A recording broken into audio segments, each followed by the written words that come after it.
This is the John Van Meter case. On Halloween 2004, John Van Meter, a woodsman from Wisconsin, had attended a conference in Sonoma County, California. And after the conference, he was driving home, and he saw 5 or 6 automobiles, black automobiles, with people in them, driving into the woods. He did a U-turn and came back, and a safe distance from what was taking place. He could see a fire. He could see a girl in the nude tied against a tree. And most of the people there were in the nude. And he said, "This is not right." So somebody shot at him. And he got his gun out. Being a woodsman, he carried a gun.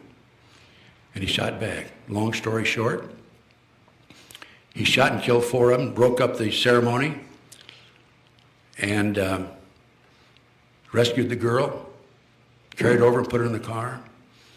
The others scattered, and he chased the leader into the woods and shot and killed him. Okay, had a pretty exciting evening that night, didn't he? He looked at the body of the leader and took a card out, a little business card out. And on the back of it was a 202 area code. The next day he called, and a female answered, Federal Bureau of Investigation. The next day he called, and the line had been disconnected. And when he was chasing the leader through the woods, they had a running conversation, and the leader said, "We have the police and the FBI in our hip pocket here. If you kill me, you'll live in a 10 by 10 cell the rest of your life." So John ends up reporting to the police, Sonoma County, and goes back home.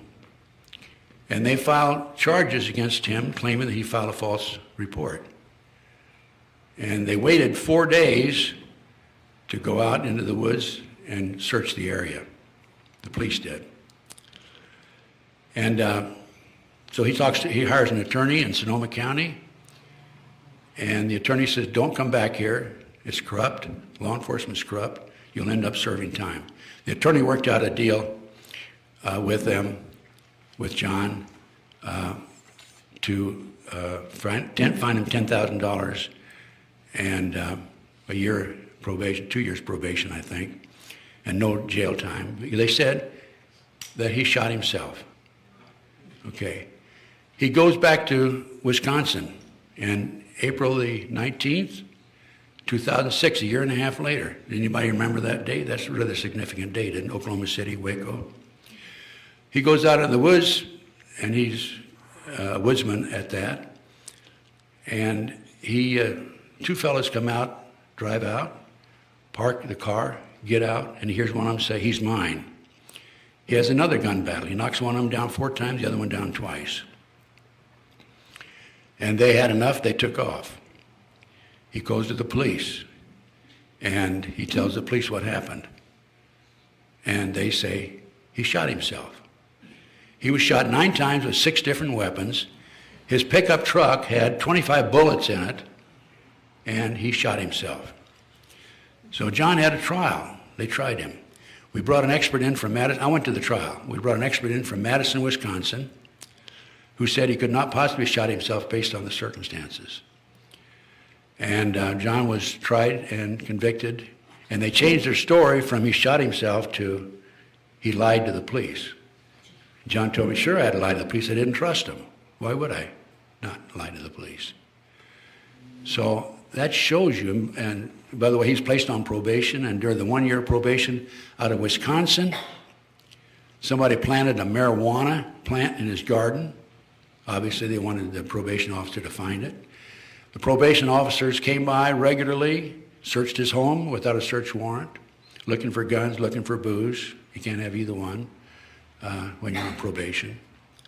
And then last February the 6th, his house burned to the ground early in the morning. So that just shows you how the corruption has permeated down to the very lowest level, Sonoma County and Lincoln County, Wisconsin. This man could not possibly have shot himself. As I said, he was shot 9 times with 6 different weapons. I have a copy of the letter here that the girl wrote. By the way, she's in hiding. She changed her name several times. And nobody knows, other than John and a few others, about her whereabouts. Was she kidnapped? Yeah, she was kidnapped. She was kidnapped out of a parking lot in Oakland.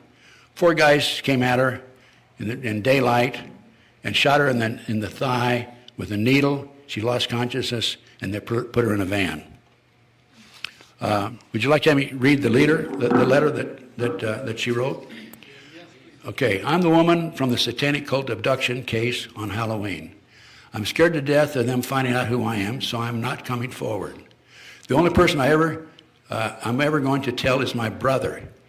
By the way, she jumped in the car and drove into Oakland and called her brother. Her brother came and picked her up. She was in the nude, by the way. She had no clothes on.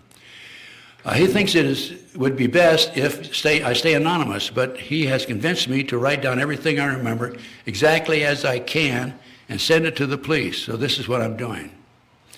They were going to rape and murder me, and I hope they get caught. People need to know what's happened to me.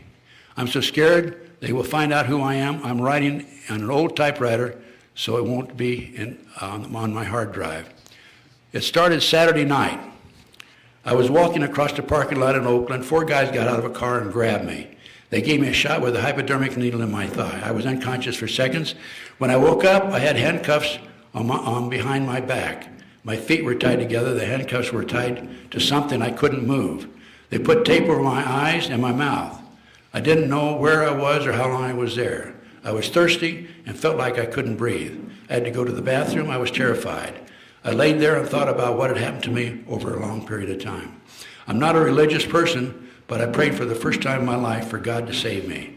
I went to sleep and dreamed. In a dream, I saw a big white dog. It sat down, turned its head sideways, and looked at me.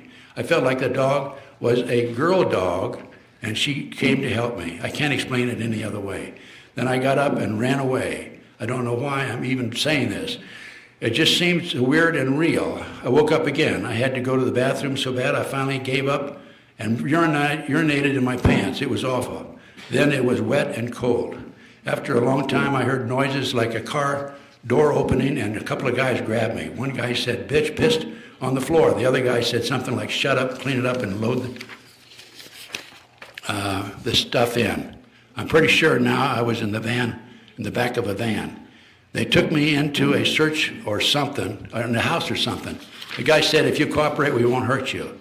If you struggle, we will kill you." Is that understood? I nodded my head yes. "What could I do?" he said. Would you like something to drink? I nodded yes, and they took the tape off my mouth and gave me some water or something. It tasted funny. They started to take my clothes off, and I was sure they were going to rape me. The guy said, "Just relax, we're going to give you a bath now." They guided me into a bathtub and washed me all over with a cloth and shampooed my hair. I was really scared. It was weird. They dried me off and blew my hair dry with a blower dryer and a brush. They put tape back on my mouth and put a white terry cloth robe on me. They set me down on the chair. I couldn't see anything because the tape on my eyes. I could see I could hear voices in another room. I was getting pretty sleepy. I think that there was something in the water they gave me. Then a couple of guys got to me. They took me out and put me in the back of the van and drove away.